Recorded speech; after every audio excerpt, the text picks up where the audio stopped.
on the road of recovery. So my name's Catrina Tolley, and I am from Athens County, and my recovery date is November 28th, 2022. Beautiful. Thanks so much for coming out, joining us on this beautiful summer day. If you could start off by sharing a little bit about your life growing up, what was childhood like? So it's funny, when I was watching some of the interviews, I was like, to me growing up, my childhood was okay. It wasn't until I got older and realized that my childhood was by far from normal. So the first one would be in 95, our trailer had caught fire on Thanksgiving Day. Oh my gosh. And mind you, I'm like the third youngest of 11. So there was a lot of us. Yes. And we're all stair-stepped, one after another. But my sister had gotten 3-degree burns over 95% of her body. Oh and she's alive. Okay. She survived, thank God. But right before that, my father had got sentenced to prison. In between my dad going to prison and the house fire, my first trauma experience was I was sexually assaulted. Oh my gosh. By As a child? Yeah. 95, I was 10. Okay. So, and the reason of the house fire was because they were huffing gas. So, but And was your mom around? my stepmom. Okay. Yes. My real mom left due to my dad's drinking when I was probably like 3. Wow. Mm-hmm. Okay. He was very abusive, very aggressive. Yes. I got angry, very angry, and when I started drinking closer to my teenage years, it showed how angry I was. Right. Yeah. Yeah, absolutely. So. Well, and it's that survival and being able to, protect yourself.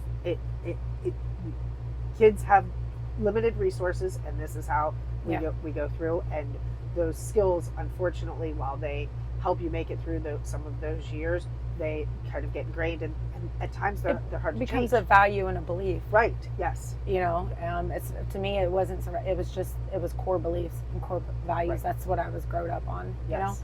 Sex, drugs, rock and roll, and fear-based respect by beating people up. Mm-hmm. That's how we showed strength. Right. Yes. So. How did that progress? As you got into your teenage years. Teenage years, I stopped going to school pretty much. My dad was a timberman, so he was gone first thing in the morning and come in last thing at night, so he never knew what we were doing. Sneaking out all night, sleeping all day, drinking, smoking pot, did cocaine at the age of 13 for the very first time. So it was a constant party. Right. Alcohol was really clear up to my early 20s. I had gotten 2 DUIs, like less than a month, 2 months apart maybe, one in front of Judge Grant twice. The second time decided I was going to go to jail for 10 days. And I had, my relationship at the time, he had been in prison, and he told me about this pack idea. So I took in a pack with trazodone and tobacco into the jail and ended up getting my first felony. Oh, wow. Yeah, so I went from misdemeanor court to big boy court. Right. Yeah, and then when I came out, we just started doing more pills. And it just evolved from there. I had friends and family going to Florida for the pills, for the pill mills, and coming back. So that the Oxycontins and all that stuff really took place. And then when that cut, just started going to heroin. Okay. Mm-hmm. And easily acceptable in that area. Oh yeah. So I know and met shake and bake. Shake and bake became in, and we started making it. Mm-hmm. And any legal interactions during that time? The only thing I had going on was from my felony when I came out was 2012, and I got my first PVs in January 2015, and he hit me with 5, wanted to revoke my parole, and I sat in jail for 3 months, and that's when I got my first taste of going to rehab. Okay. Yeah. And how did that go? It didn't. Okay. It didn't go. So yeah. So you move home, and recovery doesn't last very long. No. Right? Okay. No. I met a guy, so started out with attention seeking. and then it went to sex, and then he started doing meth, and I didn't, but I started drinking. So there's the comparison, the justification, minimizing, and it just, I don't know. It just got worse. How so? It just all became a blur. Oh. My oldest daughter, like I said, she was been living with her father this whole time after him and I had split up when she was a year old, and like I would show up, you know, when I wanted to for her. I thought she was better off without me, you know, in her life, except for when I needed her. Right. I had every other weekends, but I could barely show up for those. Gotcha. There was multiple times where she would say that she sat there at the marathon waiting for me to show up, and I didn't. And I was literally like 3 miles down the road. Wow. You know? Right. And there was no excuse besides none. Right. In the throes of active addiction, you don't care about yourself. You don't care about anybody. So what happened then in 2022 that made the change? So all of it. I had overdosed almost a year before that, I would say. Okay. And it was an accidental. I got my shots mixed up. By this time, I'm on methamphetamines, Suboxone, Subutex, alcohol, Fetty, heroin, anything. You know, just enough to get me by. But then when I overdosed, that kind of like hit me like, this isn't my plan. Right. It's not what I'm trying to do. I don't want to die. But then what really got it was 2 weeks later, I found out I was pregnant. Oh, wow. Okay. Yep. And this whole time I kept telling my oldest daughter, like, I've been trying to get back to you. I've been trying to get back to you, but I don't know how to get back to you. And so I was just like, wow, you know, I'm getting something that I've always wanted. I already have one of them, but this could get me there. So from that moment, I went out to the woods and I started detoxing. Okay. All by yourself? I moved where my friend, who was my dealer. Okay. But I went from getting off the fentanyl to the heroin, getting off of it, to getting on Subutex, to methamphetamines was probably the hardest thing to come off, and the needle. And then I met the man that I'm with now, Robert Korn, and this man, I had put him through hell, but he has stood beside me this whole entire time. He is probably one of the most healthiest persons I've ever known, and that felt so awkward. And you know, but now it's like, with me going into rehab, choosing to go into rehab, I walked into Royal Women's November 26th and started the journey from there. Okay, so let's walk through that beginning journey. What was it like? I just learned how to be a human. I had to learn to be a mom. Scared to death because I've never been a mom, and when I was a mom, I gave up. So I'm like, but I'm not trying to give up. So I started to ask moms around me, Lily, the outpatient people, you know, like, what do you do? How do you do it? I'm irritated. I'm slow to get quick to be getting mad, and like, I don't want to be like my father. I don't want to spring into action like that. So what do I do? What's some pointers? And I started listening. I really had to admit that I don't know what I'm doing. Right. At all. Right. At all. And I started to face that truth. Yes. You know, and it was scary. I felt stupid. I started to get really close to God.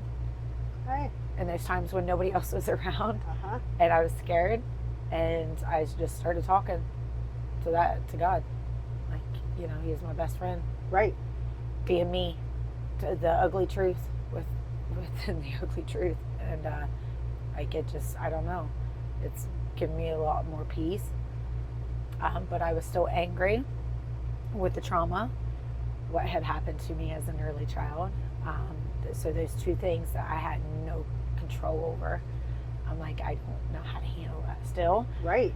So that's when the triggers or the cravings would come up, and I'm like, what do I do now? I started looking into HUD vouchers and stuff. Okay. Because I told them, I was like, oh, I got 8 months in, you know, my year's coming up. And they're like, okay, Catrina. But so they're like supporting me, and like, you know, I started looking at HUD vouchers, and I went to this parent cafe like in Albany. That's when I met Diane Stock, who ran the parent cafe. She works for SAOP, Survivors Advocacy Outreach Program. Okay. And after 2 days of being there, she's like, you know, you would be really good for a perfect candidate for our program, which is called New Leaf. Okay. So I was like, okay. She's explaining what it was, and it's literally a program for anybody with trauma. It's a 2-year program, and they provide housing if needed, so free housing for up to 2 years. And like, it just unfolded. I got one of the main parts when I first got there, a few months after I got there, was Ohio Alliance to End Sexual Violence. It linked up, and they had this project going, and they're like, anybody who has that kind of story, a sexual assault story, can get in this 6-week training or program and like tell your own story. So I'm like, cool, I'm going for it. You know what I mean? Because I'm just like, I have something inside of me. Right. It has never been out. It got swept under the rug. So, you know, all these years, like it's like nobody heard me. The things that came from that. I have a 2.5-minute video that is being used in trainings. Wow. For trauma informed. Right after it was done, they asked me if they can use it in a training for law enforcement. You know, and I was, yeah, right. Like if you, yeah, you know, it already served its purpose for me. Right. You know, absolutely. When I showed it to my oldest daughter, she could relate to it, and the wild part is, the crazy part is like when she told me about it, and like I wasn't mad at the person. You know what I mean? Yes. I would have went after that person. This is my child. Right. Most parents yes. would be like, yes. I will go to prison. Right. I was able to literally heal with her in that moment. Mm-hmm. It was one of the most beautiful things I ever saw. Right. And like, I knew right then, like, that video, for me, my voice was heard, the healing that it had given me and my daughter, the opportunity, and then like it helped me stop questioning my parenting, because they're safe. Right. My 4-year-old that I have, she's safe. She's not living in that chaotic world. Right. You know, I'm grateful that happened in a sense, and that I had no control over it, because I have control over it now. Right. So as a so going through New Leaf, and the survivors of sexual assault, those different programs, what do you get to do today? I am a certified peer recovery supporter. Awesome. Yep. I work at the cool. Gathering Place in Athens as a drop-in center. I've been there almost a year, and I love it. Yes. I love it. And what kind of work do you do there? I just meet members. I meet humans where they're at on a day-to-day life. We provide a meal a day, so I get to cook meals. We offer showers. We offer laundry. We do groups. I do 2 meetings called Taking Back Ohio, which is on Monday and Fridays at noon. It's there's women's group, there's 8 dimensions of wellness, we do outings, we cry together, we laugh together. It's amazing what I do there. Yes. And I get to be a part of it. Our 50-year anniversary is coming up. Oh, wow. Yeah, that is year. incredible. The Gathering Place is a very special place. Yes. I fit right in. I feel it's home. I get to show up and be me. Right. You know, and that's nobody, I would not be able to work behind a desk or at a bank. You know? Yeah. And like, not the New Leaf program, like I said, the financial stability I have a car, and that was my very first big girl purchase. Now I'm partnering up with Habitat for Humanity, and I'm building my own home. That is so super cool. I'm going to be buying my own home. I just graduated. Limitations is my only belief of me, I guess. And I believed for the longest time that I was worthless. I didn't have anything to fight for. I just, nothing. Right. And I woke up. I think that was another reason why I went into rehab. Mm-hmm. I woke up and I'd seen in the midst of my hell that I have things. I have a lot of things. I have a good man. I have my oldest daughter who is pregnant and I could be a grandma. I have Paris Rain who's sitting right in front of me. And I don't want to lose these things. But you didn't give up on yourself, and you kept fighting for this different life that I don't even think that maybe you realize what all it could be. No, they keep saying that I don't even see how much I have got going or how much I have changed, and I don't think I ever want to. Right? Yeah. Absolutely. That's the chaos in it. You know what I mean? Yes. I gotta have a little bit of For sure. uncertainty. Yeah. It's interesting. Yeah, it does. Thank you again so much for coming out and this an incredible story of redemption. Thanks. Thank you.